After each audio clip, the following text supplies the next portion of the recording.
Неке деген ол аманат. Неке аманаттың ең үлкені. Үлкен серт дейді Құранда.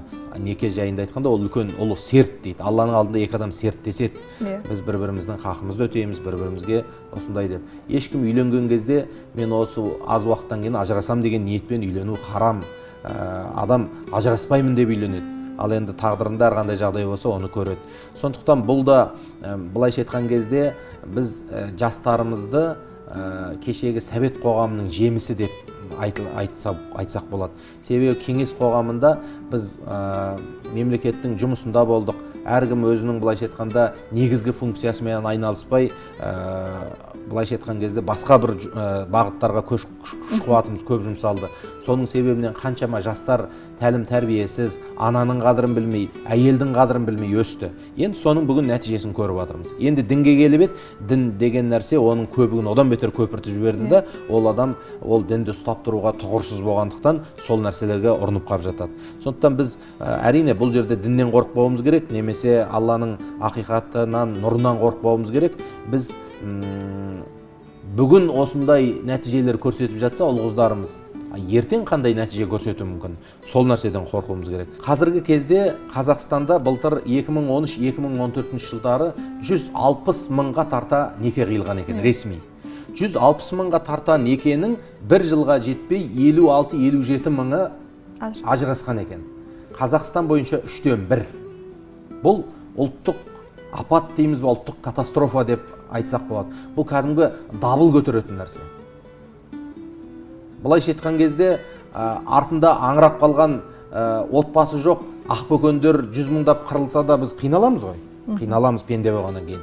Ал енді 100 мыңдаған отбасы ажырасып, жесір әйел, жетім бала, құлазыған күйеу, араздасқан құдалар, далаға кеткен той, шаттанған шайтан шарасыз мемлекет, осыншама бір проблемадан 100 проблема туындайтын нәрсеге кейде біз дабыл көтеріп, соның жолында ізденбей жатамыз.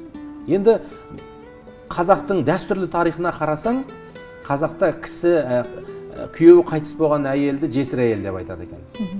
Ал енді ажырасқан әйелдің аты жоқ екен де қазақтың дәстүрлі мәдениетінде.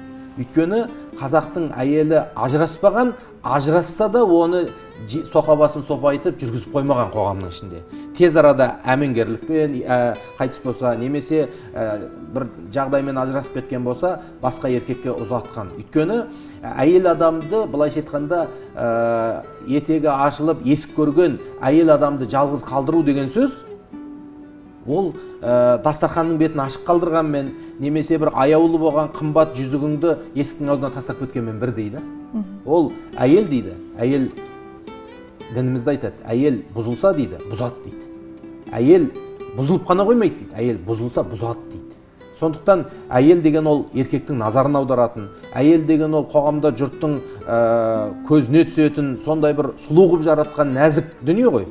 Сондықтан әйел адамды еш уақытта қараусыз қалдыруға, әйел адамды бір жауапсыз тастауға болмайды екен да. Сондықтан мысалға ажырасудың әлеуметтік проблемалары өз алдына, ал рухани тұрғыдан алған кезде бұл қоғамның керісінше дабыл қағатын үлкен проблемаға бастығып жатқанның бір көрінісі. Енді осы ажырасулардың негізгі себептерін біз көп жағдайда жетіспеушіліктен, бір-бірін түсінбеуден деп айтуға дайын тұрамыз. Иә, ол себеп бар. Адам иммунитеті әлсіресе, кез келген адам түшкірсе тұмау болып қалуы мүмкін. Сол сияқты бір ұлттың иммунитеті әлсіреген кездегі туындап жатқан бұл аурулар. Енді осының бір түбіне үңіліп кеп қарасақ, мен мынандай бір нәрселерге көзім жеткізіп қайран қалдым. Ол ажырасудың ең үлкен себептерінің бірі уәлилердің жауапсыздығынан екен. Уәли деген кім? Қызға жауапты болған адамдар. Біз көп жағдайда ерлі-зайыптыларды танысып бір-біріменен табысқаннан кейін олардың өміріне мән бермейміз, керісінше олардың басындағы баспанасына тек қана көп жағдайда немесе үстіндегі киіміне ғана қараймыз. Бірақ олар рухани тұрғыдан жарасып жатыр ма? Әңгімелерінің басы байланып жатыр ма? Бір-біріне деген көзқарасы қандай? Бұрын енелер келіні таңертең тұрып кеп дастарханның басына отырғанда қабағына қарап отыратын.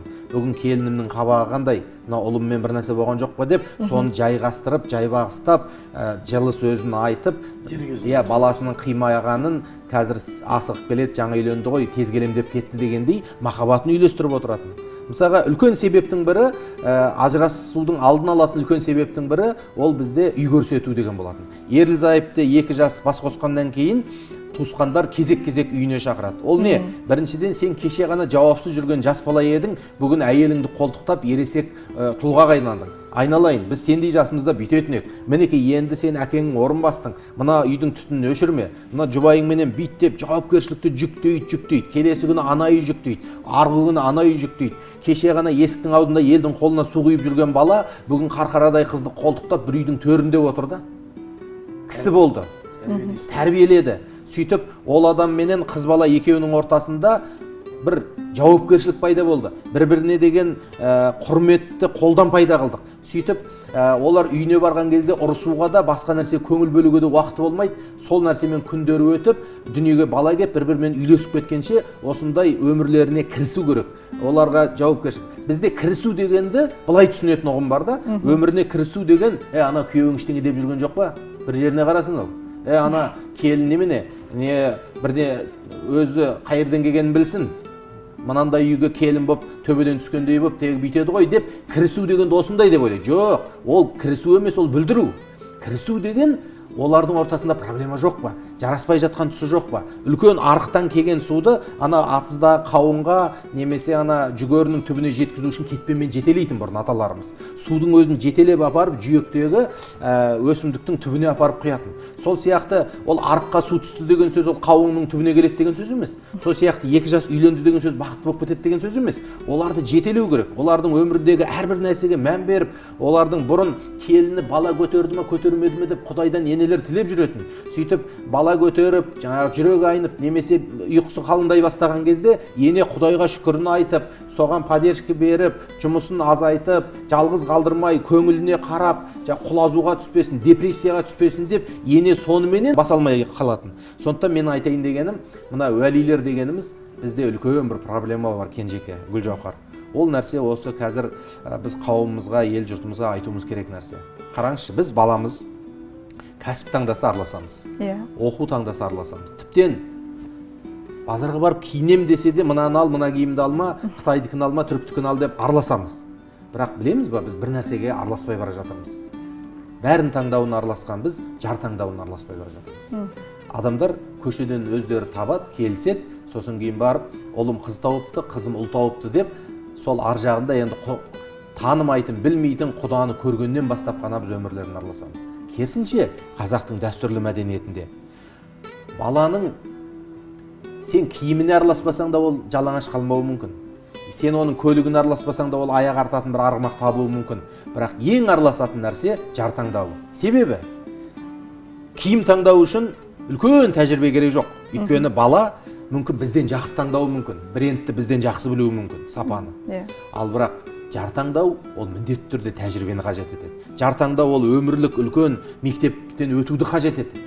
Сондықтан біз балаларымызға ең маңызды нәрсенің жауапкершілігін өздеріне тастап қойдық.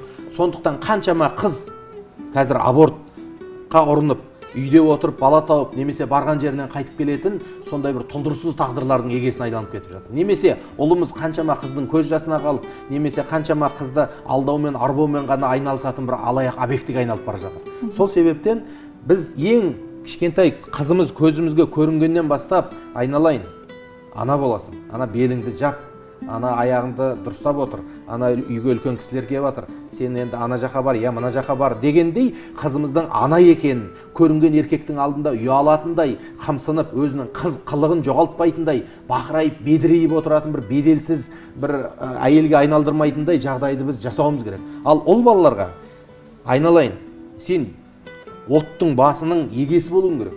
Сен отының басына еге бола алмаған адам ол коллективін басқара алмайды. Отының басына еге бола алмаған адам ол ұлтының қызметіне жарай алмайды. Сен сондықтан ертең әйел аласың. Сен ана қарындастарыңа қара, ана киімдерін жина, сен ана үйдің тіршілігінен, әкеңнен қалған қақпанын жап деген нәрсені біз жауапкершілік ретінде басқарушылықты ұлға үйретіп, қызға керісінше бағынушылықты, оған керісінше қызғылығын жоғалтпайтын нәрсені біз үйретуден өте алыс кетіп бара жатырмыз Гүлжауһар. Міне осының себебінен көп жағдайда біз ұл-қыздарымызбенен бір ұятсыз киноны, сүйісіп жатқан түрікті, кәрісті немесе көріп отыруға ұялмаймыз, бірақ қызымызға ана боласың деген сөзді айтуға ұяламыз, бір интимный тақырыпты айтып жатқан сияқты да. Жоқ, біз керісінше ұялмаймыз. Мен бір мынандай да жағдайды көрдім. Айналайын құлыным деп кеудесіне, бауырына басып, әлі қызын кішкентай бір бөбек сияқты көріп отыр, ал ол кезде бірнеше аборт жасатып тастағанда ол қыз. Сондықтан әке шешенің көзіне ұл қыз ол кішкентай болып көріне береді. Сондықтан жаңа сөзді қорытайын кезде айтайын дегенім, Қазақта 3-тен 1, Алматы қаласында 2-ден 1 ажырасудың негізгі себебі біз кішкентайынан қызды ана болуға, ұлды оттың басы, әйел бала шағасына еге болатындай жауапкершілік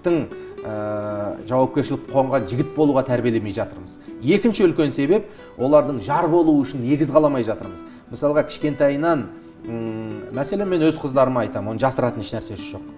Жігітті мен таңдап беремін. Бірақ ұнатсаң шығасың, ұнатпасаң ешқандай нәрсе жоқ. Бірақ көп жағдайда былай бөтен еркекпен жүрмей, өзінің көзқарасы қалыптаспаған, әртүрлі еркектің алдау арбауына түспеген, былайша айтқанда құлағынан тебілмеген, жүрегіне әртүрлі өтірік сіңбеген қыз болатын болса, ол қыз міндетті түрде әке-шешесінің көзқарасымен санасады.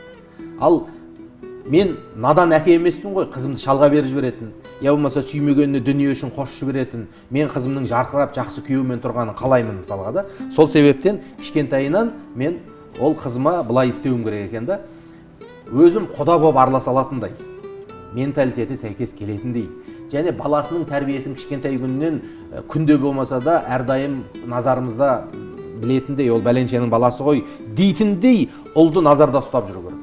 Немесе сондай бір қызды назарда ұстау керек.